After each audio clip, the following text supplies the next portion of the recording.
Okay, can we get started? Good morning. It's now 9 o'clock, so we can get started. For starters, please turn off your cell phones or use the etiquette feature. And please be advised that today's hearing is being audio and video recorded, and I believe it's streaming live, maybe not yet, on YouTube.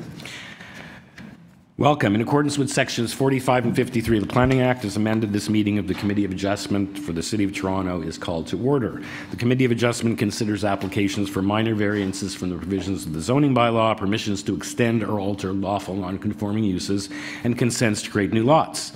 To ensure a fair and timely hearing, I will vet the agenda to determine which applications can be dealt with immediately and which applications require a more in-depth review.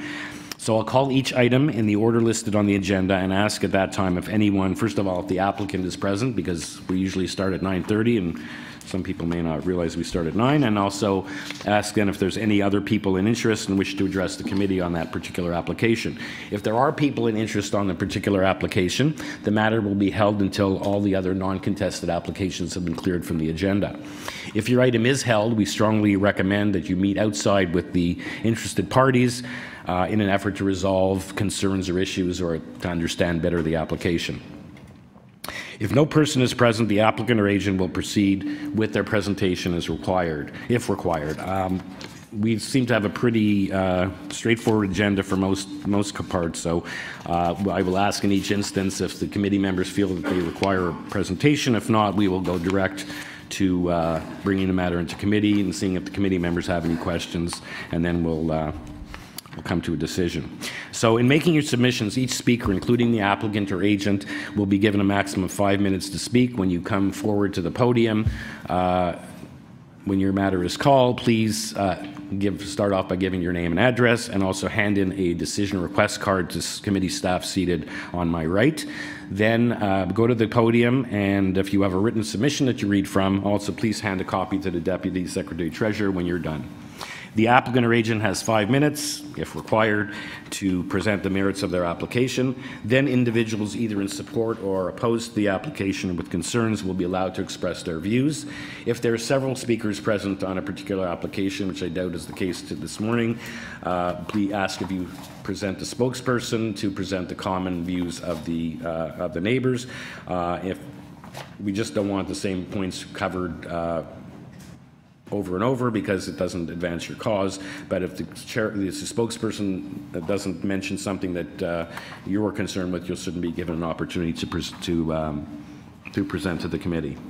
So committee members may ask questions of each speaker after their submissions, and when all speakers are finished, the applicant is given an opportunity to rebut only those related issues that have been raised by the neighbors. Then the matter is taken into committee for a decision, and that will end at the end of all discussion. Please remember also to confine your remarks to the matters outside of the application, and then we will be making a decision. If you don't agree with the committee's decision, whether you're the applicant or a neighbor, you may file an appeal. All appeals are now dealt with by the TEY starting last May. And for more information about TEY, please visit their website or the Committee of Adjustment website. And appeal instructions will be included at the bottom of every decision. In order to receive a copy of the committee's decision and to be informed of appeal proceedings, you must fill out one of the white decision request cards located at the end of the table. And please include your email address, as TEY will be sending out notifications and appeal updates by email. And please make sure you hand in that card before you leave today. And decisions are mailed within 3 business days. Okay, some preliminary business. Confirmation of the last meeting's minutes. Seconder. All in favor? I'll abstain because I wasn't here. Declarations of interest. Does anyone have any declarations of interest to declare on the matters before us this morning? No. Thank you. Are there any applicants here who wish to withdraw their application? Okay. I'll now vet the... Yeah, we're gonna go. That was next. You read my mind. I was just gonna ask that before we go and vet the agenda, because I know we do have at least one item that is going to be adjourned, so we can deal with that. So, any deferral requests? You want to come to the podium, please?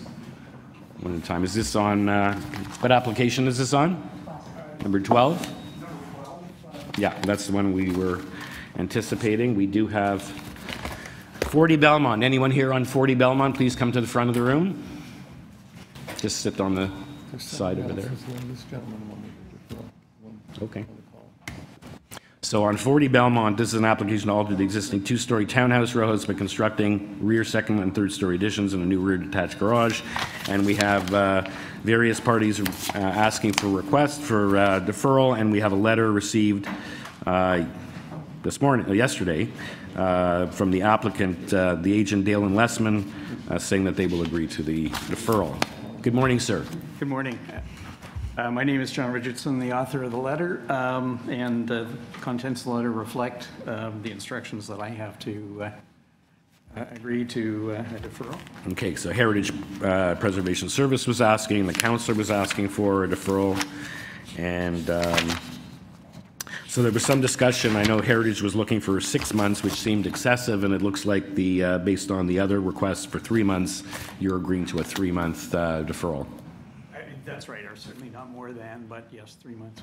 Okay, so when you get the matter, you're ready to go, you'll contact staff, get the matter back on the agenda, and there will be re-notification. Can we have someone on behalf of the neighbors to just respond to the issue of the deferral? Can I get your name and address, please? Oh, our reasons for requesting a deferral. Name and address. Yeah. Pardon? Name and address. Oh, Sheila Latham at 42 Belmont Street. Right next door. It's the letter from Councillor Wong Tam requesting a 3-month deferral. Right. And the letter from Heritage Preservation Services requesting a 6-month deferral. We agree with both of these requests that more time is needed for study. And in addition to that, we feel that there was not enough opportunity to consult with the applicant about potential changes and settlement. And that's why we would like more time. So we really do hope that you will support all of these requests for additional time. Sure, thank you. Thank you. Okay. So anyone else need to weigh in, or we're good? I think we're okay. Okay. Is anyone opposed to a deferral? No? No. Okay. Okay. Do we have a motion? Yeah, I'd like to put forward a motion on the issue of this deferral. I think it's overwhelming that this application would benefit from some more consultation. So I would move that we defer this application with the usual fees. Second motion. Okay, all in favor? Okay, the matter's been deferred for 3 months. Thank you, sir. Thank you. Please, is there anybody else looking for a deferral of their matter? Good morning. Good morning. My name is Kirk Lynn. I live at 12 Rathnelly. Okay. We're here on the issue of 4 Rathnelly, which I think is number 14 on your list. Mm-hmm. The applicant is Low and Low. Mm-hmm. We are asking for a 2-month deferral to October. I've been asked to become the spokesman for 16 of our neighbors, and we have a unanimous response by all 16 neighbors asking for a deferral. We're just looking for more time to understand the application, to speak to the applicant. You're a neighbor? I'm a neighbor. What's your address? It's 12 Rathnelly. You're 12? Yeah. Okay, so this is not, is this on consent, or I see Ms. Kuhn at the back of the room getting ready to speak, so are you in favor of the deferral? This is the first we've heard. Yes, okay. So what's you feel you need more time? The normal time is provided. Is there something extenuating circumstances why you feel that you need time to, because obviously any deferral causes delay and hardship to the applicant in delaying their project and their ultimate approval if it is granted. Yep. So there is so we like to hear that there's a good and cogent reason for it. Yeah, of course. Of the 16 applicants, I believe 10 are actually out of the city when they received or close to when they received it. It's just that It's August, people are out of the city. We haven't had the ability to meet as a group of neighbors to discuss this or meet as a group to discuss with the applicants. So we think it's a reasonable request, just that we're able to better understand and have a conversation with the applicants to understand what they're doing. Were you contacted at all by the applicant or their agent to discuss the application? Yeah, there was a standard letter. I believe that of the 15 houses, I think 13 have told me they received the letter. Letter from the applicant? Yes, correct. July 6th. Yeah, correct. July the 6th. Yep. Okay, so let's hear from Ms. Kuhn on the issue, and we'll have to make a decision on the issue of deferral.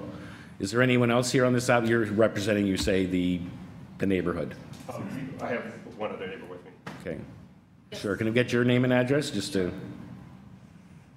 unless you have a letter, you're really representing yourself. It's Eva Mystic. I'm 272 McPherson Avenue. My house is the closest perpendicular. Right. As you see on the map. Okay, thank you. Ms. Kuhn. Good morning. This is the first that we've heard of this. We sent out our standard explanation letter at the beginning of July, and my clients have talked to their two direct adjacent neighbors in person. Yeah, we have a copy of that letter, by the way. Yeah. So I'm sad that nobody's talked to us because we were here. That there's at the bottom of that letter it says, if you have any questions or concerns, please don't hesitate to call us. It's our standard. I'm happy to talk to these. You've done your due diligence Yeah. sort of getting the thing out. It wasn't. Right. It's a very straightforward application, but I'm happy to talk to the two neighbors that are here before our hearing, and then maybe we Why don't can. we stand it down, because I think, at this last minute, and I assume there would be a hardship to your clients. Yes. In terms of delaying their project by whatever period of time is equal to any deferral, and our applications are full, and it is not I know. agenda. So why don't you go have a discussion outside Okay. and come back and let us know what the results, and then we'll make a decision if we have to. Okay, any other deferral requests? So is it effectively held then? Yeah, we're going to hold that now so they can have a discussion. Yeah, it is. Okay. 14 is held. Okay, so I'll now vet the agenda and see who's here. Okay, item number 1, 31 Melville Avenue. Is the applicant here? Please put up your hand. Any neighbors present on, or people in interest on Unit 1, on number 1, 31 Melville? No, the matter will not be held. Item 2, 26 Ferndale Avenue. Applicant, agent, thank you. Any neighbors on 26 Ferndale? No, it won't be held. Item number 3, 7 Ava Crescent. The applicant, any neighbors present? None. Won't be held. Number 4, 69 Sammon Avenue. Applicant, agent, thank you. Anyone else here on this one? No. No. Item 5, 62 Boultbee Avenue. Applicant, any neighbors on 62 Boultbee? No. Item number 6, 364 Roehampton. Applicant, agent, thank you. Any neighbors present on Roehampton? No. No. 7, 162 Cumberland. Thank you. Any neighbors present? No. Item number 8, 72 Roxborough Street West. Applicant, agent, any neighbors? No. 9, 2 Oliver Mews. Thank you. Any neighbors on Oliver Mews? Number 11, 1 Middleton Street. Thank you. Any neighbors? Nope. Did you miss 10? Sorry, missed 10. Just want to see if everyone's listening. 29 Frizzell. Thank you. Anyone present on Frizzell? Yeah, well, the applicant's right there. The applicant, I saw the applicant, but no neighbors, right? Okay. 12 has been deferred. 13, 302 Euclid. Applicant, agent, any neighbors on Euclid? No. Rathnelly's outside, so number 15, 48 Moore Avenue. Thank you. Anyone on Moore Avenue? No. 842 Bloor Street West. Thank you. Any neighbors? No. 47 Dearborne Avenue. Thank you. Any neighbors? Yes? Okay, that matter will be held, and if you want to go have a discussion with the applicant outside to understand and see what the concerns are, so that one will be held. Item 18, 68 Marjory Avenue. Applicant, agent, thank you. Any neighbors on Marjory? No. Yes. Yes? One over here. This lady. You want to put up your hand again? Okay, and was the applicant on, She's in support, I think. are you opposed or in support? Sorry, 68 Marjory? Can we redo that? 68 Marjory, you're the applicant, or you have questions or opposition? Oh, you're the owner, and who's your agent? Where's your agent? Right there. Okay, so there's nobody here opposed to 68 Marjory, correct? No. Okay. 2 Springdale Boulevard. Applicant? Applicant here? I don't see any hands up behind the pole, no? Okay, then maybe they're late. So we'll hold that. Item number 20, 41 Millicent Street. Applicant, agent, Any neighbors on Millicent Street? No. 43 Hendrick Avenue? Thank you. Any neighbors on Hendrick? No. Wish to address? No. 3 Hartford Avenue? Yeah. Thank you. Any neighbors on Hartford Avenue? No. 204 Bain Avenue? 204 Bain? Okay, I guess they're late as well. And the last item on the agenda, 298 Springdale Boulevard. Also not here? Okay, I think some people think we start at 9:30. Okay, so we'll start at the top of the agenda then. Item number 1, 31 Melville Avenue. Would the applicant please come forward to the podium? This is an application to alter the existing 3-story dwelling by increasing the 3rd-story ceiling height, constructing a 1-story rear addition, and to allow interior access to the basement. The existing rear first-story deck and rear basement walkout will be demolished. And we have on this correspondence from one neighbor right next door in support with no opposition. And that's all we have. Good morning. Good morning. My name is Greg Holloway from Mountjoy Structural. I'm here to represent my client, Jeff Foster, at 31 Melville. Okay. He's lived in the house for over 2 years, and he's looking to increase the floor area for his expanding family. Okay, let's see if committee members feel we need a presentation or if we're ready to make a decision on this matter. Presentation? No. Okay. Unless there's something you'd like to add. No, I mean, it's pretty straightforward. Just increase the house by a little bit, the roof, and then the rear at the back, we just wanted it enclosed so we can have access from the inside, because the way when they purchased the house, they'd have to access it. Okay. From the Does inside. anyone have any questions for the agent, or are we ready for a motion? And there are no conditions. I think it seems relatively minor. I don't think I have any questions.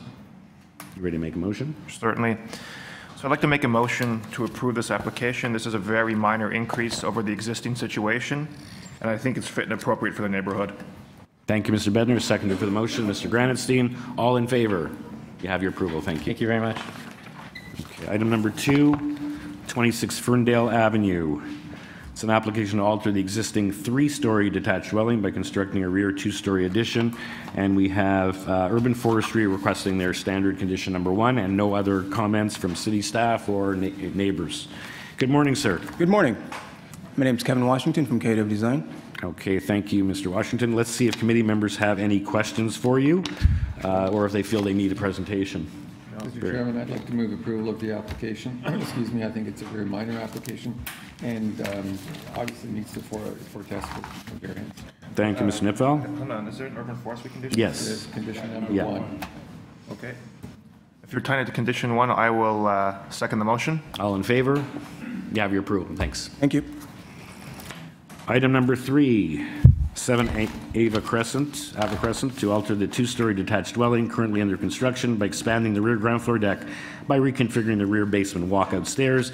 A previous minor variance decision permitted the construction of the new 2-story detached dwelling. And we have no communication from anyone. Good morning, Mr. Rose. Lauren Rose, the architect agent. My client's spoken with all the neighbors. There's no objections. I can answer questions if you want. There's just a revision made to the rear terrace. Client didn't know it was going to cause variances, so we're legalizing them. Any questions for Mr. Rose? Or are we ready for a motion? No questions. Mr. Chairman, I'd like, excuse me, move approval of this application. Again, it's very minor. It clearly meets the 4 tests, and I think it's desirable for the community. Seconder for the motion. I'll second it. All in favor? Thank you. Approval. Thank you. Yes. Item number 4, 69 Sammon Avenue. It's an application to alter the existing 2-story detached dwelling by constructing a rear ground floor and basement additions below the extent of existing 2nd story and a new ground floor covered deck with a cold cellar below. We have condition of approval from staff, planning staff, and urban forestry requesting condition number 4. Good morning. Good morning. My name is Stephen Taylor. I'm representing the Coburn family at 69 Sammon. Okay. Let's see if committee members feel we need a presentation on this matter or if they have any questions. Did you see the staff report on this application? I have not, no. So they have some length. Here. Carl's got it there. They just want some, because they stated some conditions of approval about the length of the dwelling. and having it tied to the certain drawings, and the same thing with the rear and covered porch shall remain enclosed with the covering at a height of not greater than 2.52 meters from the floor of the rear porch, as shown on various drawings. So those drawings would be, I guess, appended to, assuming that condition is imposed, which we want to hear your opinion on, that would be attached to the approval. And you should really check the file to see, this was dated August 22nd, and it was on the website, so Yes. you should be checking that. Also, if you turn the page on the piece of paper I just gave you, the reason for the condition is important for you to understand. They're not really, as I recall, they're not really questioning your solution. They just want to make sure that you don't expand beyond what you've proposed. That's right. So if the length is 2 and 2, 1, yes, okay.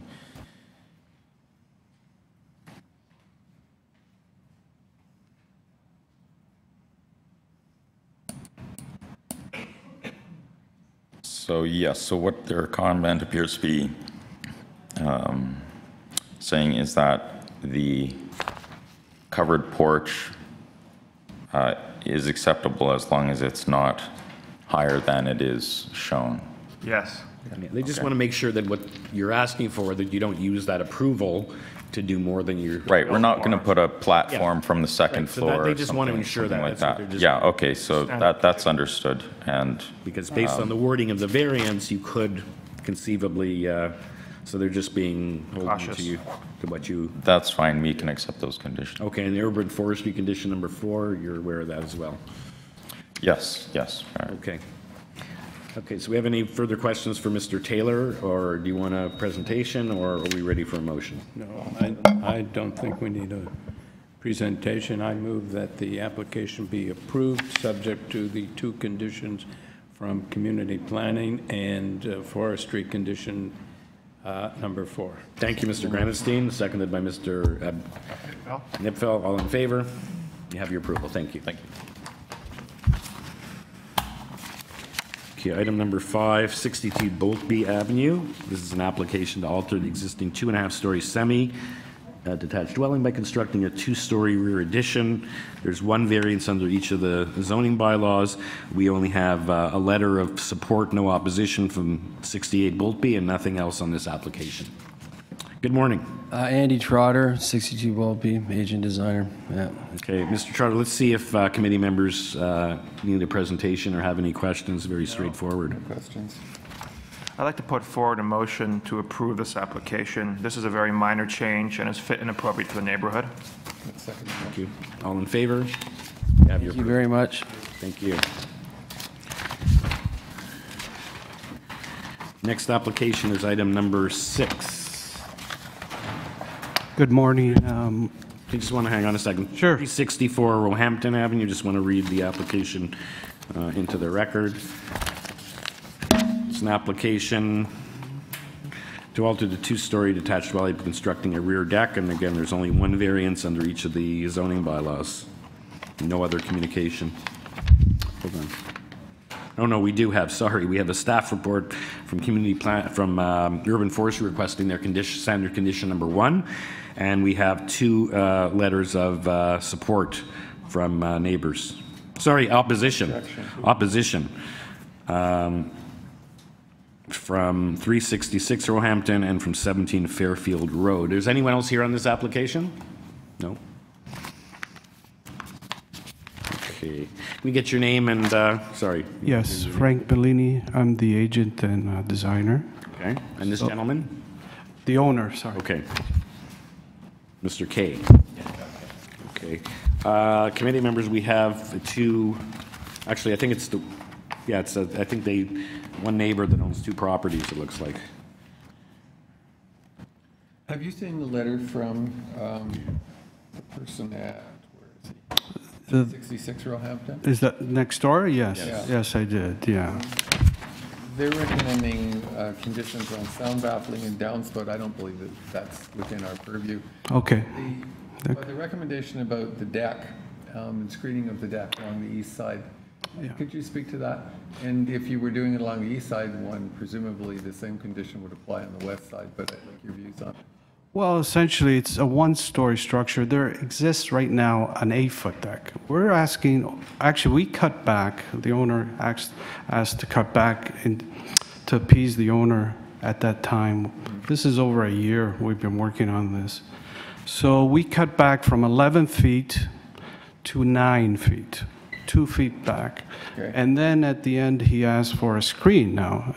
Okay, which we have been talking, or the owner has been talking with him to try to, be neighborly and basically do something that doesn't hurt the neighbor next door. But presently, if you look at the picture, I'll bring you submit a picture. They have a deck similar in length and setback that what we are proposing. So I don't think that. Maybe have your client put it on the overhead? Sure.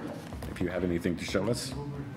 Behind you there. So were they asking for like a fence on the property line or a screening along the deck? They're asking for screening along the deck. Okay, but it's not. Chairman, the issue is it's not way up high. Right. It's a few so feet normally above on a second and third floor deck, we typically impose a condition for screening of 1.5 meters.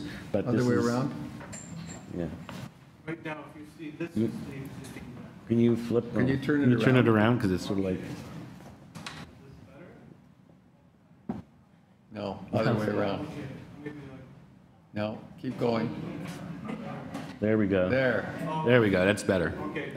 So as you can see, this is the 8-foot deck. We're going to propose to go up 1 more foot. And if you see, they already have a jog out. That's next door. Oh, so they have a raised deck, or is that the same? It's hard to see. Is that the same height? That's the same height. So they don't have a fence. Higher, but nothing major.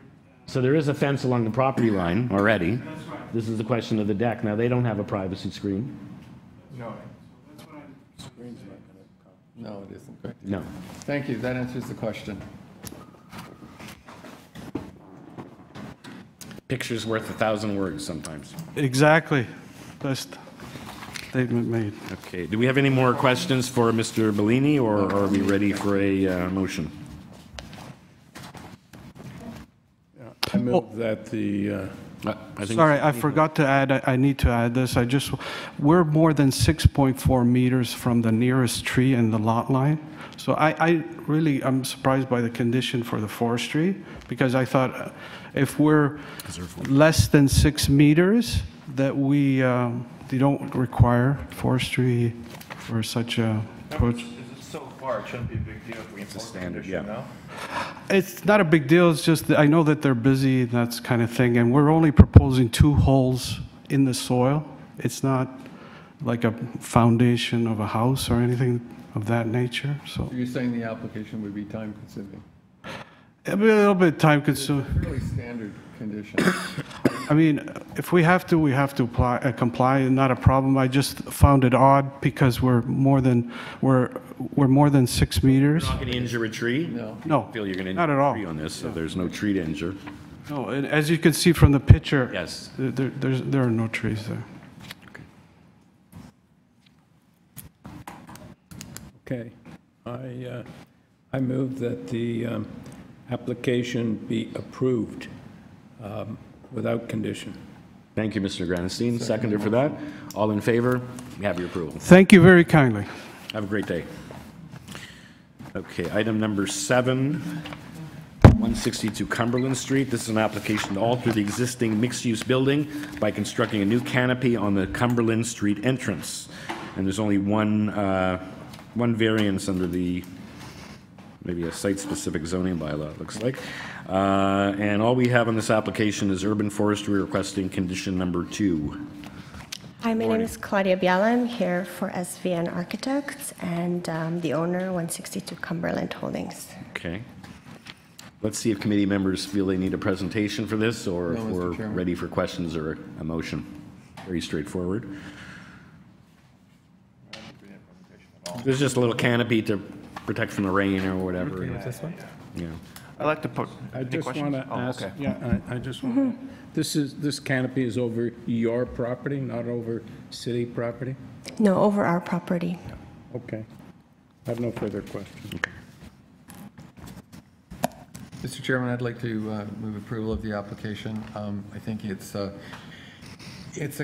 community asset to provide these kind of canopies for weather protection, and there's another reason also to identify the entrance into the courtyard. I believe that it, as I said, is a community benefit, and I believe it clearly meets the test for variance. Thank you, Mr. Nipfel. Oh, and subject to urban forestry number 2. Second. All in favor? We have your approval. Thank you. Thank you. Okay, item number 8, 72 Roxborough Street West. It's an application. It's an application to alter the existing 2.5-story semi by constructing a rear second-story addition with a rear second-story deck and a rear third-story addition with a rear third-story deck.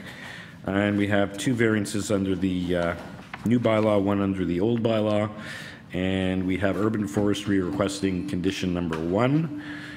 We have correspondence and support, no opposition from the owners of 90 McPherson and 64 and 210 McPherson. Okay. Good morning. Hi, my name is Joe Dome, agent for the applicants. Thank you. Let's see if committee members require a presentation from you or if they have any questions. I have a question, Mr. Chairman. My mic isn't working, so. Yeah. No, it isn't. I notice you're putting 2 decks, one on the second floor and one on the third floor, and there's no privacy screening for adjacent neighbors or the people behind you. Can you speak to that? It would seem to me appropriate to provide some screening. Well, we can certainly provide some screening if that's what the committee deems acceptable.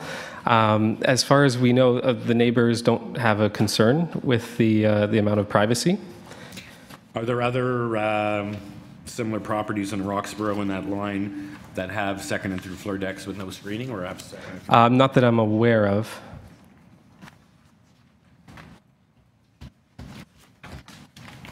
These decks are not oversized. No, they're not. And I think the reason I asked the question is screening all 3 sides of the decks would make them very unpleasant spaces. I'm wondering whether it makes sense to place screening along the east and the west side, which is, actually doesn't make sense to place it along the east side. Only on the west side. Have you had conversations with the people on the west side? On the west side, I believe. So the other side of the semi. Yeah. It's going to be right up again, maybe. I don't think there were any concerns there. I believe the owner spoke to them 2 weeks ago, and as far as they've reported to me, there have been no concerns. Okay, thank you. Any other questions? Mr. Doe? Are we ready for a motion? Go for it. I'd like to put forward a motion to approve this application. I think it's fit and appropriate for the neighborhood, and I'd like to tie it to urban forestry condition number 1. Okay. Second the motion. All in favor? You have your approval. Thank you very much. No screening. They didn't object, so I'm assuming they're okay. Otherwise, they didn't object, so I'm assuming they're okay. Yeah. Okay, item number 9, 2 Oliver Mews. It's an application to modify the redevelopment proposal for a row house complex approved under site-specific zoning bylaw from 2009 at the OMB by altering 1 row house, 2 Oliver Mews, through the conversion of the basement into a secondary suite. And the only variance is that the altered row house complex will now have 21 units rather than 20. And we have on this application no communication whatsoever. Good morning. Good morning. What's your name and address? My name's Catherine Hogg. I'm the applicant and one of 2 homeowners of 2 Oliver Mews. So understand, this is a completely completed, it's from 2009, so I guess this is a completely completed, and you're just adding a basement apartment, there's no change to the build form or anything? That's right, yeah. We just want to make it a legal dwelling. My brother's moving in. Okay, I'm just wondering why you have to, I guess there's a limit on the number of dwelling units. I guess technically everyone could come and ask for the same thing. It's just strange that they'd have to get a... Why is the limit at 20, though? Yeah, there's, I guess, a limit under the site-specific zoning bylaw. Okay, and we have no communication. I assume we don't need a presentation from Ms. Hogg, and are we ready for a motion? If I may, I do have a presentation. You're a neighbor? I am a neighbor and board member. Okay, so when I vetted the agenda, I guess maybe you weren't here yet, because we hold those items till the end of the applicable time slot. So perhaps you and Ms. Hogg can have it. You're the president of the condo association. So was just this a common element? Okay, so it's a common element. Okay, so perhaps you can have a discussion outside, and we'll hold it to the end of the agenda when we do the contested matters. Okay? So we'll call you back up. Thanks. Maybe you want to have a discussion. So. Okay. Okay, item number 10, 29 Frizzell Avenue. It's an application to alter the existing 2.5-story detached dwelling by constructing a rear ground floor addition and a rear deck, and a rear second-story addition with a rear rooftop deck, and by reconstructing the third story with a new rear rooftop deck. And we have on this application Urban Forestry requesting conditions 1 and 2, and we have 14 form letters in support signed by area residents. Good morning. Good morning. My name is Sean Galbraith. I'm a planner here for the applicant. If you have any questions, I'd be happy to answer them. Okay. I have a question. Sure. One I had two applications ago. You have a large deck off of the first floor, and you've got a second floor balcony, and there's no screening provided for either one. Have you talked to the adjacent neighbors about those decks? So on drawing A3.2, there is screening outlined, but I can understand that it's not particularly visible. Well, there's It's privacy screening on the top deck. Yes. The bottom deck, there's like a railing, of course, right? Correct. We haven't. We have the support of both neighbors. Neither have indicated a request for. Sorry. They're fine. The neighbors are both fine. Yes, we absolutely. have 31 and 33 are among the people who've signed. Okay. Fine. Thank you. You're welcome. Okay. Any further questions for Mr. Galbraith? Or are we ready for a motion? I think you're satisfied, Carl? I'd like to tie it to that drawing number. I'd like to move approval of the application, subject to forestry conditions 1 and 2, and I'd like to tie the approval to buildings substantially in accordance with drawing A3.2, specifically relative to screening of the upper balcony and then the deck. I think with those changes that this application is an asset to the community, meets the 4 tests for variance, and is appropriate development. I'll second that motion. All in favor? Approved. Thank you. Okay, item number 11, 1 Middleton Street.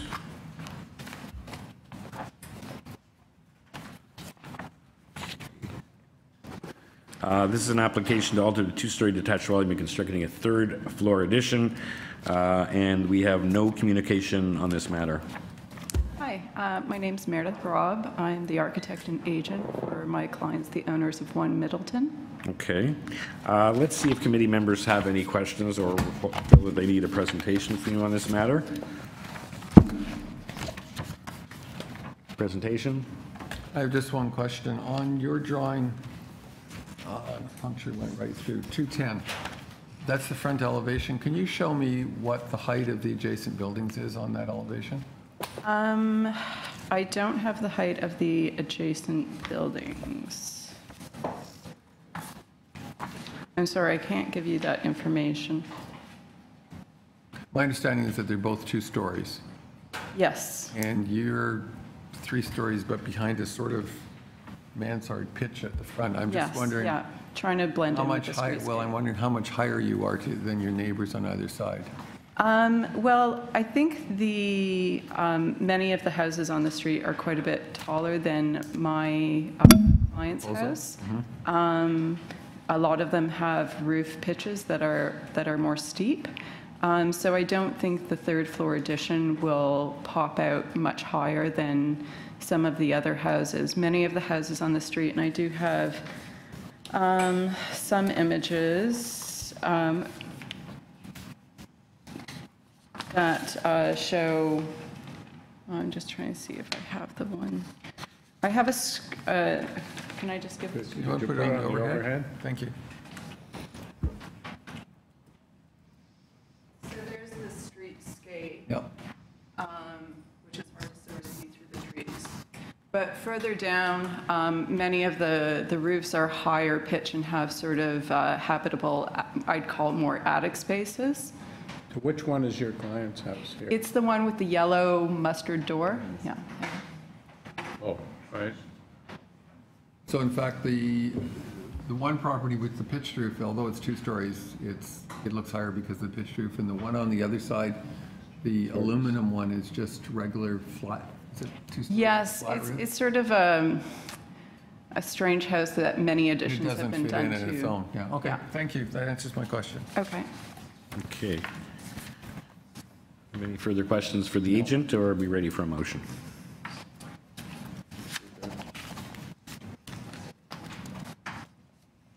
We have no conditions. I move that the application be approved. I'll second that. All in favor? Yeah, Thank you. So item 12 has been deferred. So item number 13, 302 Euclid Avenue. It's an application to alter the existing 2-story detached dwelling by constructing a new front porch and a front basement walkout. And there is 2 variances. And all we have is Urban Forestry requesting their standard condition number 2. Good morning. Morning. I am Yunjin Kai, and that's my husband, Wei Li Pian. We're the owner of that property. Okay. So it's very straightforward. Extremely minor. So I don't assume we need a presentation. Anyone have any questions for the applicant? I have a question. I assume on Euclid Street that and no objections and no comment from community planning, there are other front basement walkouts on the street?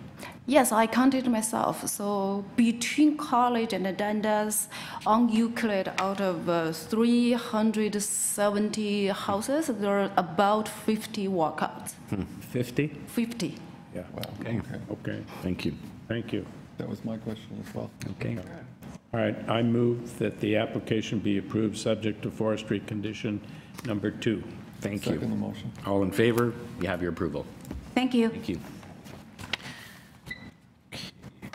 Item number 14, do we still see Miss? Yeah, I saw. Okay, we might as well hold it to the end. We're gonna need something. Item number 15, 48 Moore Avenue. Actually, want to see, is 14 ready to proceed, or are we going to? Yeah, are we going to have? Are you going to be making submissions? I'm not sure what that means. I'm sorry. Are you going to be presenting and? We've agreed to a deferment between the 2 parties. Oh, I see. Okay. So I think she needs to be here. Yeah. Okay. So let's just put up your hand, and we'll call you back up. Okay, so item number 15, 48 Moore Avenue. It's an application to alter the existing 2.5-story detached dwelling, constructing a rear 2nd and 3rd-story additions and a rear 3rd-story deck. And we have on this application planning requesting a condition of approval. They had written a letter with various comments about various items, and now they've sent another email saying now their only concern is tying the east and west elevations to the committee's decision with respect to the front, rear, and side main wall locations.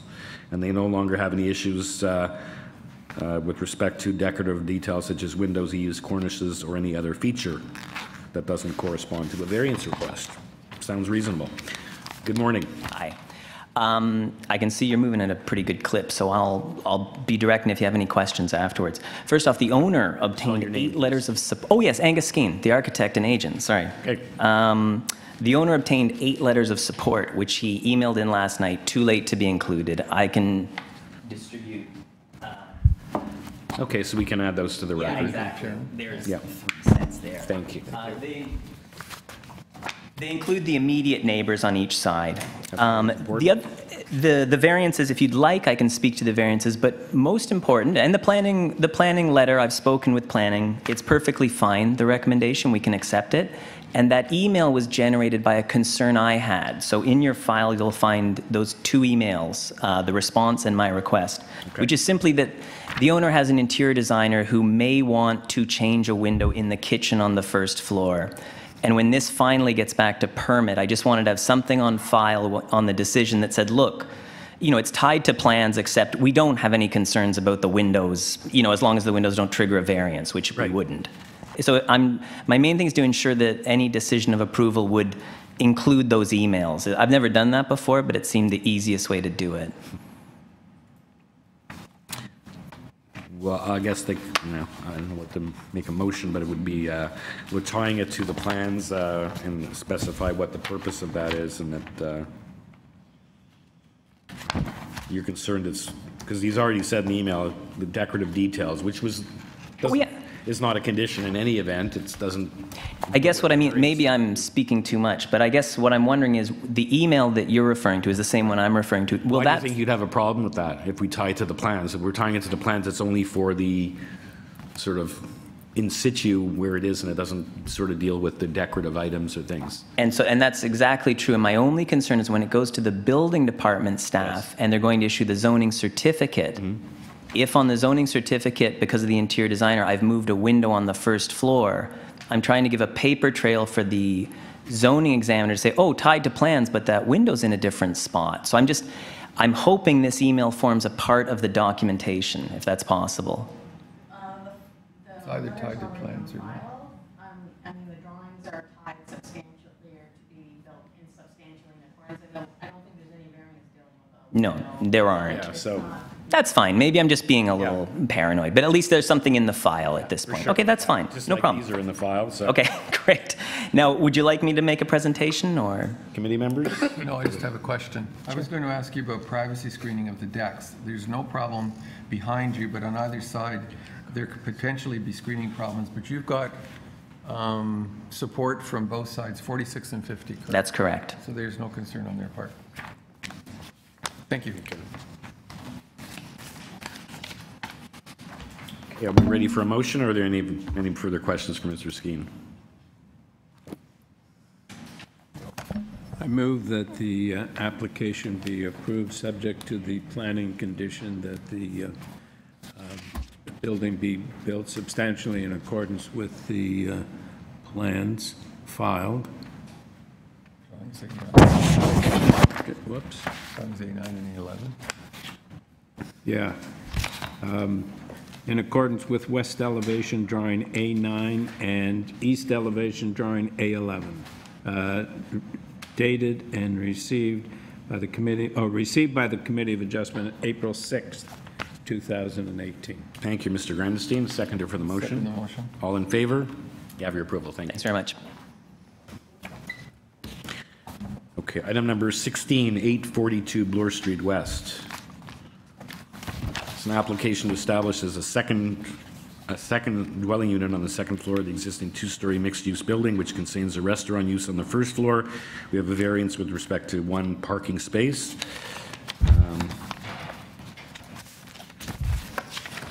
And we have no communication from residents or city staff. Good morning. Morning. Good What's morning. your name and everyone. address?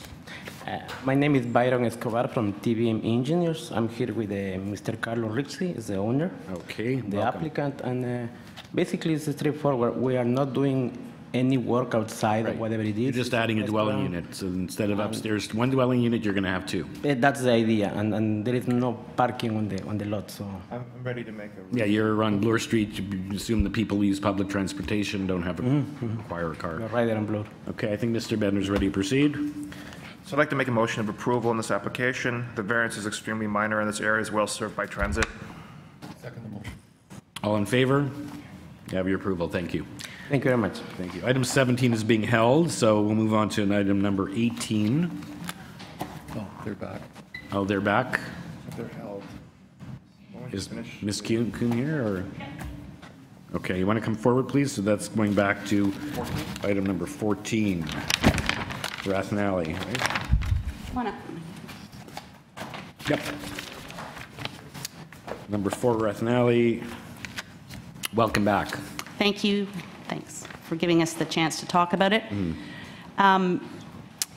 Obviously, I'm not happy about a deferral, but I think that given the situation, the outcome would be best if we did ask for a deferral. And I know that I can't ask for it within a month because that's not going to happen, but as soon as possible would be great. Next available date? Well, that could be 3 months, that could be whatever, but Just speak to the case manager. Yeah, you advise us when you're ready to proceed. we will be ready by the end of September. Okay. So I don't know whether that gives I know you've got to recirculate a letter, right? To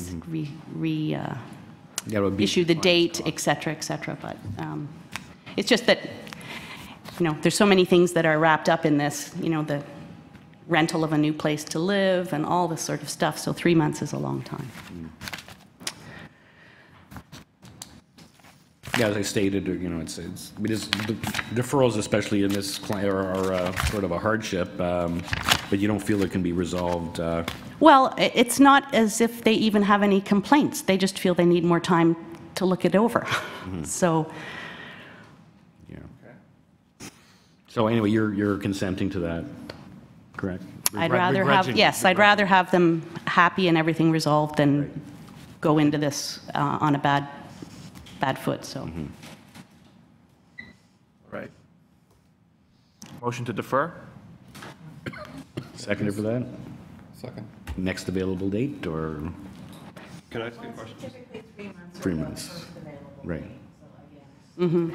I'll speak to Daniel and, yeah. Okay, all in favor?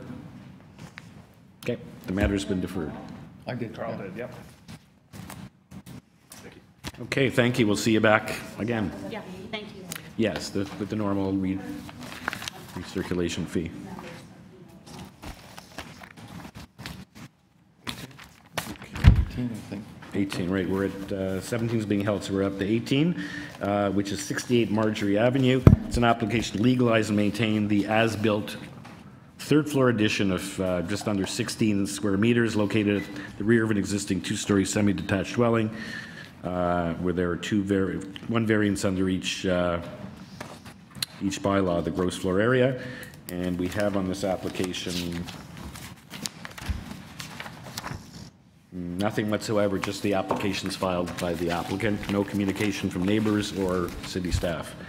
Good morning. Morning. My name is Rachel Wang. I'm the applicant of the house owner at 68 Marjory Avenue. Today we only ask for the floor space index minor variance. So the requirement, I believe I sent this information. So all you're doing is you added... Should I give the presentation today or right now? We have a copy of what you filed, right? Oh, yes. Copy. It's part of the record already. Just going to see if committee members have any questions for you. I don't know, or they feel they need a full presentation. Okay. So what happened here? They just built this with a building permit? Sorry. They went and they had and built this third floor addition of 16 I think square meters with this addition has been over there already many years. Right now, my owner just want to legalize it. I see. So this is before your client didn't build it, they bought the property that way? Yes. I see. Okay. Any further questions for the agent? I move that the application be approved. Seconder for the motion. All in favor? You have your approval. Thank you so much. Thank you. Bye-bye. Okay, item number 19, 2 Springdale Boulevard. Oh, they weren't here. That was a small H held.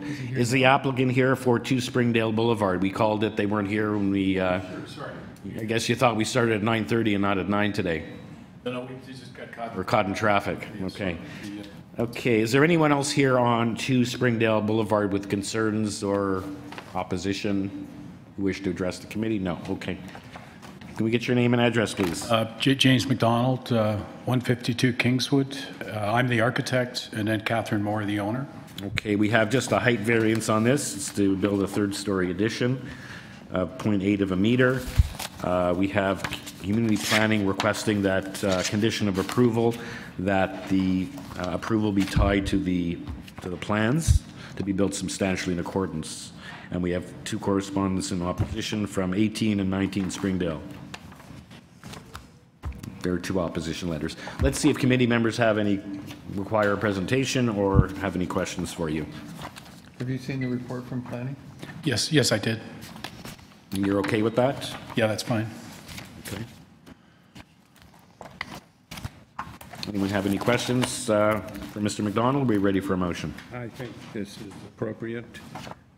Minor variance.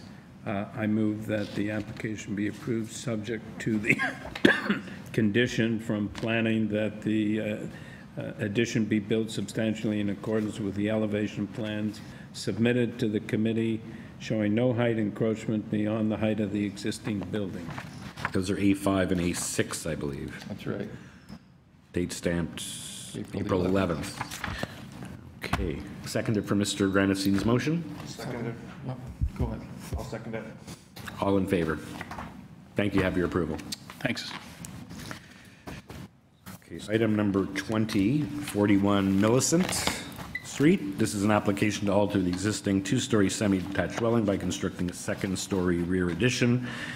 There's 2 variances under each of the 2 bylaws, and we have correspondence and support from 52 Millicent across the street, and no other communication.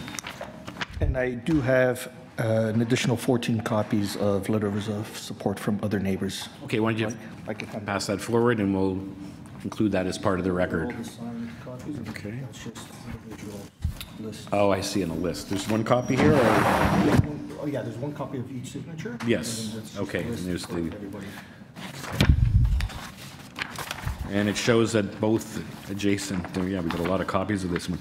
Both adjacent neighbors are on this list, 39 and 43, right Correct. at the top. Both adjacent neighbors, the neighbors in front, directly in front of us, and the neighbors directly behind us. Neighbors behind on Armstrong. Correct. Awesome, thank you. So that's all we have. There's no other communication Yeah, I have. from area residents here. We can give you. Okay. You're one of the owners. So let's see, Mr. Guvia, if we have any further questions from committee members or if we're ready for a motion on this matter. No questions for me. No questions for me. Okay. I'd like to put forward a motion to approve this application. I think these changes are fit and minor, and there's clearly a lot of support from the community. Thank you, Mr. Bednar. Seconded. Mr. Granatstein, all in favor? You have your approval. Thank you. Okay, the next application, we can give this to staff. We've got a whole slew of copies on that one. It's 43 Hendrick Avenue. This is to alter the existing 2-story semi-detached dwelling by constructing a rear 2-story addition. And we have, on this matter, Urban Forestry requesting condition number 1. And I thought it's not listed on my summary sheet, but I believe we did have letters of support on this matter from, maybe not. Well, that's all we have. Good morning. Good morning, sir.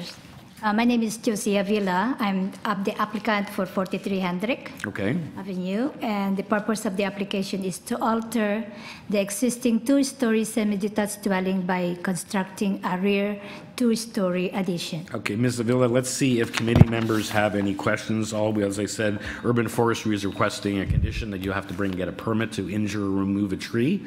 That would be a condition of the approval. And let's see if they have any other questions for you. So you just have to make a separate application to Urban Forestry? That's the tree that's really, really far. To protect or injure the tree. It's not an objection. It's a process. Behind the back of beside my neighbor. And it's not an doesn't have objection any. on their part. It's just a process you need to go through. It's a standard condition. It's an application you need to fill out. Is there a specific distance from where the construction should be to that tree? Because that tree is actually not in the property, it's in the neighbor's property. It's all the way to her garage. You can discuss that with Urban Forestry because, as you know, the tree root system is equal to the canopy, so they may feel that, but they'll just have a look at it. You'll either have to protect the tree or her question on that, Yes. though, is the tree is exactly where she parks. She parked her So car. if she puts a protection on the tree, Yeah, you can discuss that with urban forestry, because that's not part of our mandate, it's Okay. part of urban forestry. So in the event that we approve the application, we're going to make the condition, and you just have to make an application to urban forestry in the normal course. It's a standard condition. You're proposing to take a tree down in order to do the expansion? no. You're not. We're You're saying it's on the touching it. neighbor's It's not property. even in the property. Okay, so then it's, work it out with urban forestry. It doesn't sound like it's an objection. Why did it become a part of the issue when it's not in the property? It is a very. Because as the chairman said, because of the root structure, the roots are substantially larger than the trunk of the tree. This is not your neighbor's objection. When I look at it, Forestry. sir, when when the architect that come and take a look, I said to him, if I put a barricade in there, where is she going to park her car? Ma'am, this is something you can discuss with urban forestry. They've requested this condition. You just have to, you'll explain that to them. And this is just something that we have to impose as a condition. Okay, so It's what not are we your- gonna do? It's the urban forestry department. You can contact them. And explain. And staff, you can call staff. They'll help you through that process. Oh, the forestry department. Yes. Okay? Okay, so right now, I don't know if you've been listening. A lot of our applications today, we've imposed those conditions on other applications. It's a standard condition. so the next step. Even though what it's we- not on your property, it has nothing to do with the next door neighbor. It's the city just taking a look at the application, it gets circulated, and on many of the applications here today, they've requested a condition of approval. So we just make that as a condition of our approval, and then you deal with urban forestry. It's not a big problem. Okay, so what am I going to do next, sir? I will contact the Urban forestry, yes. forestry. Yeah. So, and then you, That's fine. This one okay, is all right okay then. with the conditions. Also leave it as assistant. Right. Okay, thank you very much. Thank you. Okay, please don't go away. Hello, we haven't approved your application yet. We just. Okay, so as I mentioned, that's all we have on this application. It's to a rear two-story addition. Any further questions? Are we ready for a motion? I move that the application be approved, subject to forestry condition number 1. Thank you. All in favor? Now you have your approval. Thank you. Thank you. I second. Carl. Okay, item number 22 is Hartford Avenue. This is an application to alter the existing 2.5-story detached dwelling by enclosing the front porch and by constructing a rear 2-story addition, and the existing rear 2-story addition will be demolished. We have on this correspondence of no opposition and 6 form letters of no opposition from area residents. Doesn't look like we have the people on the other side of the street, but, oh, it's a front addition, okay. Yeah. That makes sense.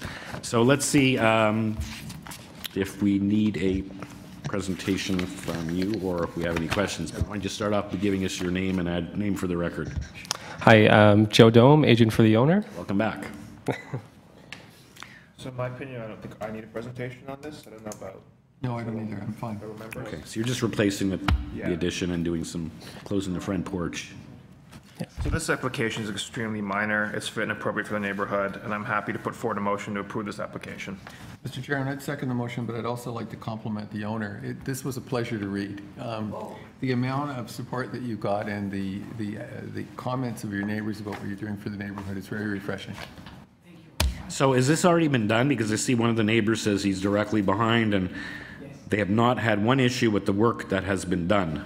Yes. Because actually, we've done other things. You've done other things with that which didn't require the variance? Contact of Arno Maxwell, the owner of the property. Yes. So when we purchased the house a year and a half ago, we basically renovate. Oh, I see, And okay. since there is an issue with accessing to the property, so sometimes my contractor used a slot to make arrangement. Okay. And it was just to say that I understand. no issue with contractor. Right.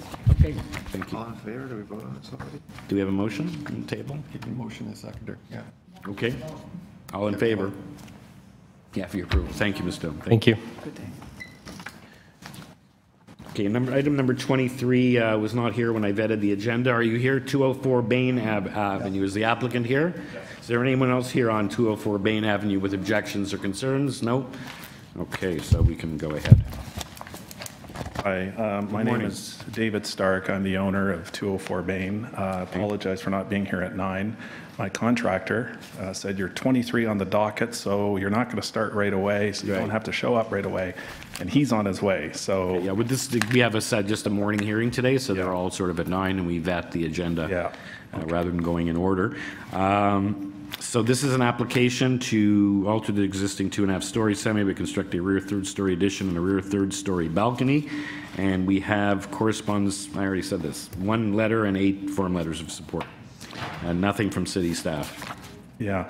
I was remiss in sending an additional batch of letters of support from my neighbors. I sent those through to Mr. Jamie Atkinson this morning so they can be added to the file. So I have 20 letters of support in total, including from my immediate neighbor. Is that 202? That is correct. Yeah. Okay, so 202 is. Have you got that with you? I do, yeah.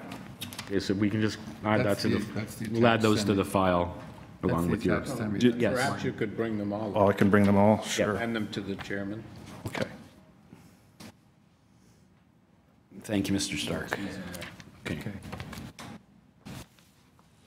Okay, so we have, in addition to the ones on file, 176, 184, 185, 191, 200, 202, 205, 211, 220, 226, they wrote, and 228 Bain. You even put them in numerical order for us, thank you. I did. The additional batch anyway. I have the original set too, but you've got that. So any further questions for Mr. Stark, or are we ready for a motion? Mr. Chairman, I'd like to move approval of the application. The only concern that I had initially in reviewing it was that 202 was missing. The fact that 202 is now in support means that there's, I would argue, wide-held support for the application. I think it's a neighborhood asset and clearly meets the test for variance approval. All in favor? You have your approval. Great, thank you. Okay, item number 24, 298 Springdale wasn't here when I vetted the agenda at 9 o'clock. Is there anyone, you're the applicant, is there anyone else here on 24, 298 Springdale Boulevard? No. Okay. Good morning. Hi, good morning. Sorry for being late. My name is Gabriella. I'm from DA Design, and I am the client's agent. Okay, thank you. So this is an application to alter existing 2-story detached dwelling by constructing a rear 1-story addition. There's just 2 variances. And we have a letter from Community Planning requesting as a condition of approval that the detached dwelling exclusive accessory structures, front porches and rear decks be limited to a coverage of not greater than 35% of the lot area. Because I see one of your variances is that your lot area is 44. So they want the additional 9% to be for the other accessory structures. Right. Okay, you're aware, you've seen that letter? Yes. You're okay with it? It's a staff report, right? It's part of the Yes. Yes. The staff report, yes. So let's see if we have any of the committee members have any questions for you, or if we're ready for a motion on this. Extremely minor. No questions. It's a staff condition, right? Yes. Yes, it is. Coverage. They just read it out. Ready for a motion? Mr. Chairman, I'd like to move approval of the application subject to the plannings. Go ahead. Go ahead. Go ahead.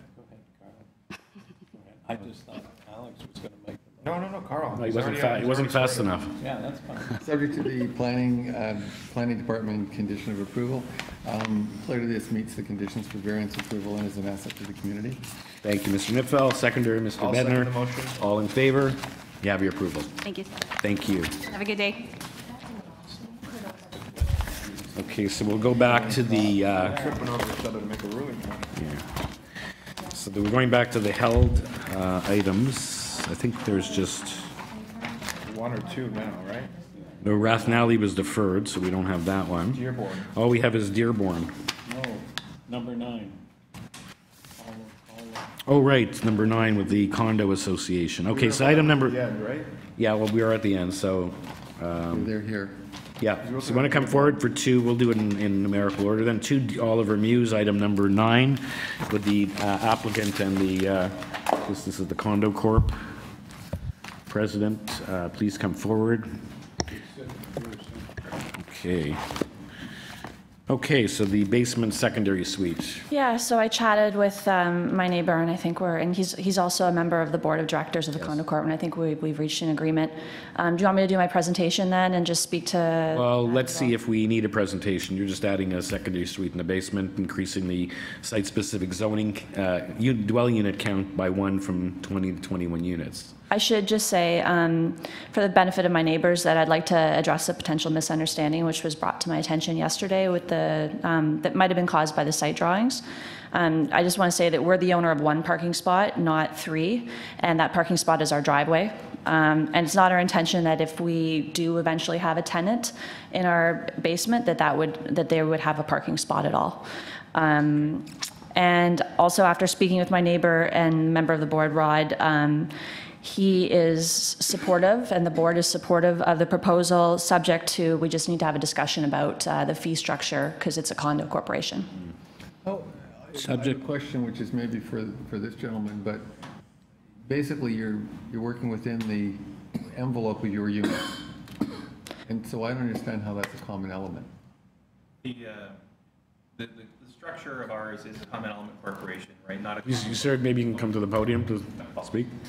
Yeah, it's a common element. Yeah, so it's a common element corporation 2240. And the structure obviously is not like a condo. We share common elements. One of the common elements that we do share is water. So that kind of is what I understand at play. Water is being provided to the. Correct, and we also obviously we have the laneway, so we share the maintenance of the laneway and plowing and so on. So the more people that benefit from it, the more people that use the resources. Sure. Right. So the water isn't separately metered or checked? It is not separately metered. There's 1 meter for the entire complex. Okay. Right. So it would be your presentation that the condo corporation needs to approve of this? It would be my presentation that we need a discussion. I don't know that we need to formally do it. I don't think we need to raise a formal objection. We'll probably work within the existing relationships that we have to figure out an accommodation. You're on the board. Yes. You're here right on I'm here representing the Yeah, I have obviously 2 capacities. One, as a homeowner and friend, right? I want this to go through. Yeah. Right. It makes too much sense for the city, and it's her unit, her dwelling. Right. 2, we have concerns obviously about an increase in usage of the common elements, and right now the current costs are apportioned evenly across the 18 units. Right. And it's not based on the square footage of the unit, because we have no responsibility for the envelope, right, of those units or any such thing. It's just the common elements. I personally have no problem with the application. My only concern was down the road, I don't want this woman to have to go through. Correct. Because the board objects. Correct. It's probably and it's the flip side as well. I honestly, on the surface, we don't have a lot of concern about the application as well, and we take her at her word that there isn't going to be a family of 12 people in there bathing every day. Yes. Right. She obviously is going to have family members who will help out. That said, if they put it on the market, they sell it, we have no control over what the next person does. Sure. So we just want to sort of make sure that our interests, right, are conveyed and that there's a note in the record, right, to this effect. Yeah, and then you could, I don't know if, in terms of additional housing, and there's a need for housing in Toronto, whether among the other 20 people are going to proceed to do the same thing. Maybe you'll have to think about putting in check meters to perhaps proper usage. That does come up every couple of years. We kind of revisit it as the city bills us for water. So originally there was a lot of history. I'll save you the grief, if you will, but they replaced the water mains. They had it metered incorrectly. We got a massive bill, and we had to go back and forth. Right. What have you. And that would certainly resolve any contention kind of going forward in that regard. Right. That said, if you're going to separately water, I don't think our units are such that meter in your proposal, like meter those dwellings separately. It would probably be just to the unit. I don't know what the plans sort of call for in this regard. Yeah, I guess you can, as a board issue, you can sort of work out that whether it should be, everyone could have check meters. Right. And pay because I guess even now without the basement apartment, you could have one dwelling with 5 family members and one with 1 family member. Correct. And that's exactly the case, right? You could have one person living in 1,900 square feet, you could have 10. Yeah. Right, and so on. So it's the consumption of the resources, and beyond that, there's so it's up to you to figure nobody wants to govern what anybody else way. can do with their unit.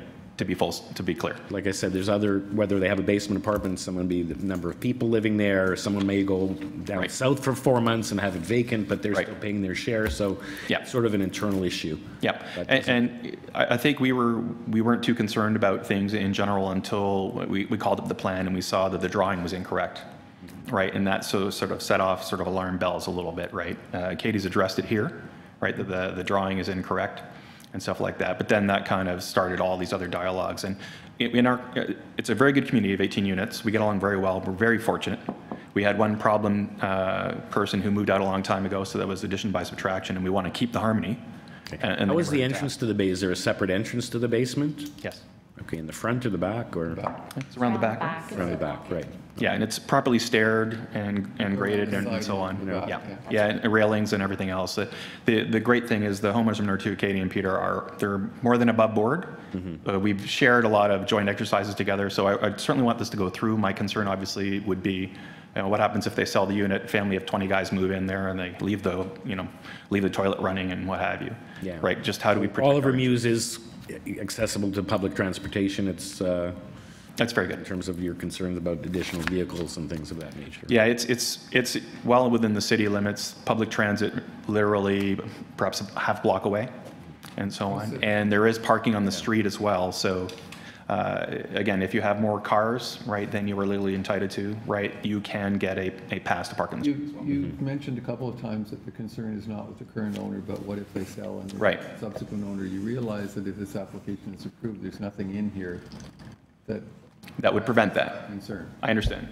And so there's a risk there, right? So we either object up front and we go through some kind of protracted thing, right, to get wording, right? Or we put this concern on the record and we revisit it later, to your point, but there's nothing binding. Now, that said, there are other remedies, right? So, for example, we could change the declaration ourselves by 2/3 members, but then again, there goes your harmony out the window because now you're pitting neighbor against neighbor. Why is you're going up? Well, like I said, you may find that the best way to deal with this would be to install check meters for all of one of the 20 units. And I think that's whether probably they have 10 people living there, or one person, or whether they're absent for 4 months. You pay what you use. That is correct. And in fairness, too, some units have backyards with lawns, some don't, artificial, and they have a hot tub, they don't. My guess is that ultimately we will eventually arrive at that, but it also comes at a cost. Right, so you need someone to read the check meters. You got to install them. They're about $1,000 a piece, or correct. So the reading is not too bad. My understanding, we did look into it. So in fairness, we did look into it. It's the cost of the meter itself and to install. They can be done wirelessly. So literally, the guy goes around, done. Right. I guess you would agree that in addition to the additional dwelling unit, there are other factors, as you mentioned, the hot tubs, the lawns, the number of people, whether they're away, also affect water usage. This is just one more. Right. It's one more sort of caveat that and.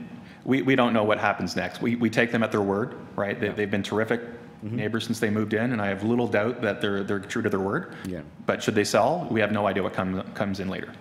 So I would have thought that when you have a site-specific bylaw, that it would be the association that would join in the application. Seems a little odd that one of the owners can. Yeah. I appreciate that it's common within her unit. Correct. But there are common elements, and the site-specific plan relates to the whole development. It relates to the whole plot. I think that would be more privacy. It's traditional condo as opposed to a common element, because you're really just sharing the driveways, in this case, the water. That's correct. Right. That is correct. If it was. Right. If it was more of a condo sort of structure where you had some level of governance over the dwellings themselves, then I think it would have to sort of go to the board and you'd have to open the envelope a little bigger. Yeah. Right. But you might want to look at that. Yeah. I think that if it's not in the bylaw, you might want to look at it. It's not in our declaration, right, to sort of govern that. The only other concern I think we have is it's more of a positive concern. What if somebody else wants to do this? Right? Would they have to come back again before your committee and go from I assume they'd all 21 have to 22? Yeah. Right? Yeah. Yes. Now, yeah, and we kind of go through the whole process. It would be nice to make it easy on everybody, to make it easy, but by the same token, we have laws and rules for a reason. So from our perspective, we just want to make sure that the parking issue was cleaned up and it was kind of read into the record. Right, and that we kind of work together amicably to make sure.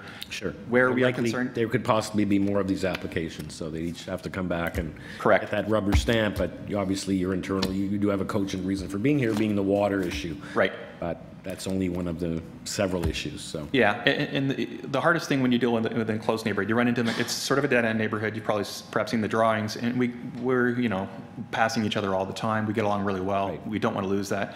But in all honesty, there's always a fairness issue that gets brought to the board. There's some passive-aggressive behavior where everybody gets along, and they're like, I keep parking there. Can you do something? You know, that sort of thing. Exactly. And so anytime there is something that hints at somebody getting something that somebody is not, right? My phone rings, I get an email, and I get a text, and I'm trying to amicably work it and not disappoint anybody, because we all get along well, and we want to keep that. Could I ask a question? You've mentioned a number of times that you were hoping something would be read into the record. Sylvia, have you got in the minutes that the drawings are altered or changed or don't represent? There's nothing in the record yet. Okay. You're relying well, she had just echoed that. I don't know if the transcript of what Katie had said will go into the record, or if you require an additional document. We don't have transcripts. Okay. No transcripts. What's the best way to proceed? Sort of a mock-up or get a new drawing? I have a communication with one of the members of the city, just over the drawings, so I could just send a clarification email and any emails going. Right. Yeah. Oh, I'm sorry. It's Roderick Morin. That's Roderick. Sorry, Erick. Roderick. Morin. Morin. Okay. Number 36, Oliver Mews.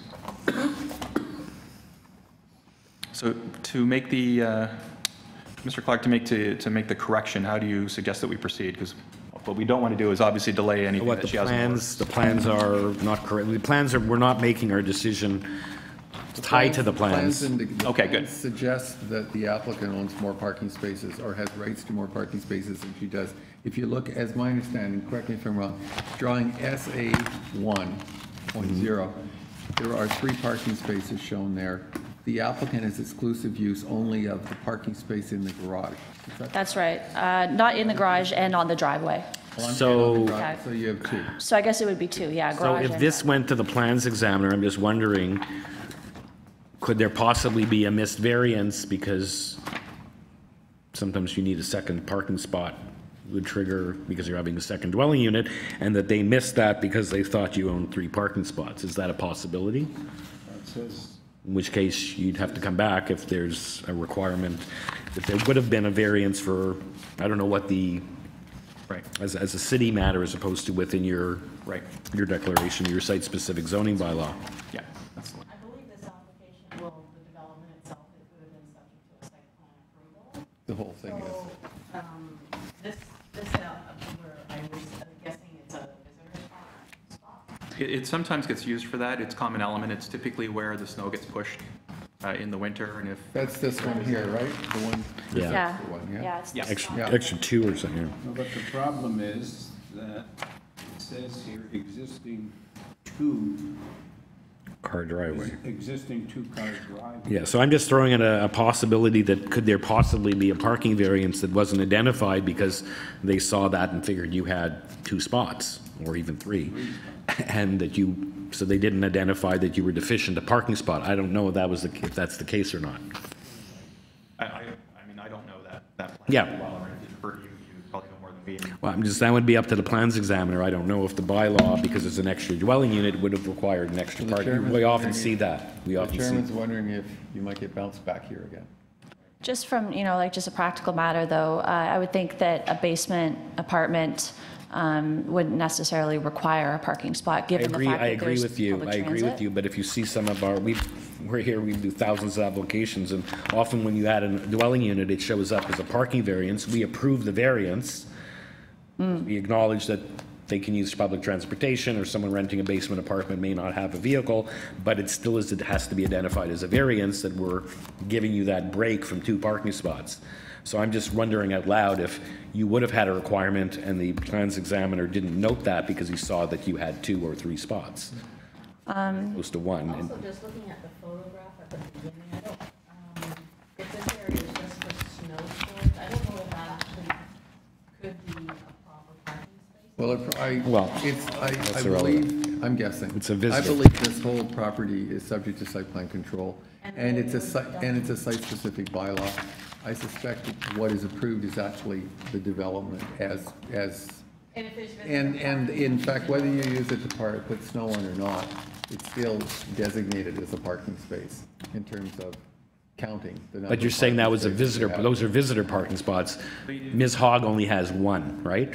You own one parking spot, and then there may be some. Garage, I guess. Right. So it would be two, I guess. Oh, okay.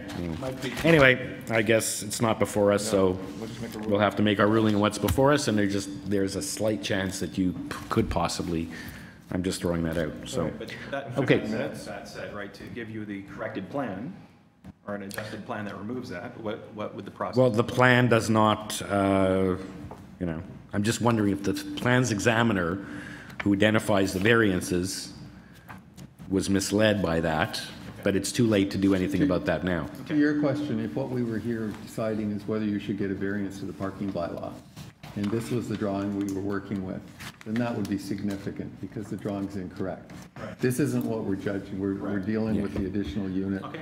Yeah. As the chairman has indicated, there might be another piece of the bylaw that isn't before us that deals with parking. Yeah. Yeah, so it's not a question of correcting that drawing because it's not germane if they were doing, something missing on what they're doing. Okay. Well, But I'm just, I will send an email and I'll copy you though. yeah. Yeah, I think we have a mutual understanding, right, that is sort of not an own deeded allocated. Exactly. And the matter before you, right, clearly, we have no objections, right, Sure. owing to the, Yeah. owing to the owners kind of working. Might I suggest that if there are other applications coming forward in the future, it would help if the board weighed in on them? In advance, yeah. Well, because this is Yeah. a bit awkward at the last. It was awkward. I think what happened, it's quite awkward because we're both supposed to be busy at work. That said, the plan came up, like they posted it in advance, they held it out there, we all got the notes, but I don't know that our property manager got the notification, right, about this, who probably would have caught it, because what doesn't happen, obviously, is the materials and the submissions, right, are all online, right? So you kind of have to go and find them. And until one of our board members did the research and found the plan and then saw the parking isn't correct, that's why we had this kind of 11th hour concern. I don't think anybody's misled by it because the important people to be notified are the people within the development, and everybody understands that Ms. Hogue only has one parking spot in addition to her garage. That's correct. We all operate under those sort of stated assumptions. So even if the notice is incorrect, nobody was misled by it. Yeah. I think you're correct in that the purpose behind the notice, right, was to amend the bylaw to allow for 20%. Yeah. So having said that, Mr. Chairman, I'd like to move approval of the application. I think actually it's a very small application and very straightforward and clearly meets the intent of the four tests for variance. I would suggest if there are subsequent applications in this complex that the board at least have a role in coordinating them. Okay. Seconder for the motion. All in favor? You have your approval. And I would just point out, like, if I was living there, I was one of the owners, I think check meters is the way to go. Because then you pay for what you use, and there's no, you want to take an hour-long shower as opposed to a 20-minute shower. I think And you pay for. it's just a matter of when. For sure. When and who pays for it. And I think, the technology has changed, so can be read-offs, there's all kinds of stuff. We have one big ticket item that we as a community have to report as to address, right, once that's done. Yeah. And that's the case, in every the traditional condominium of 500 suites, it's the same thing. It's common water, and you have to take your, you pay on your proportionate share based usually on the area of your unit. Yep.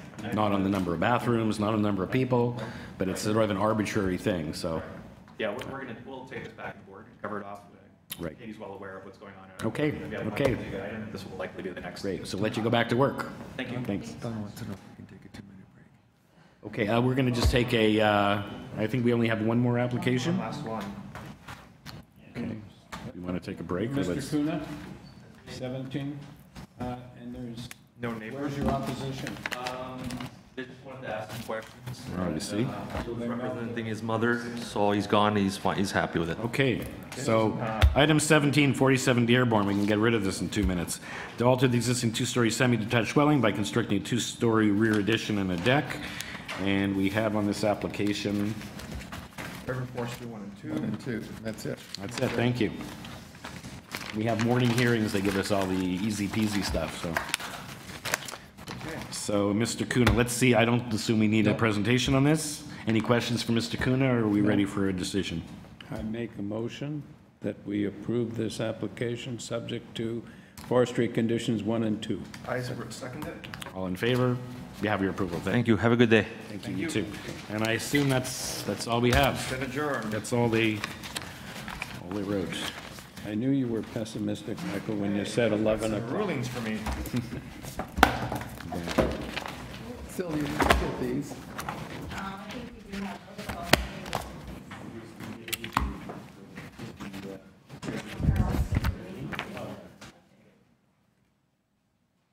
Oh, but in any event, I'm going to the washroom.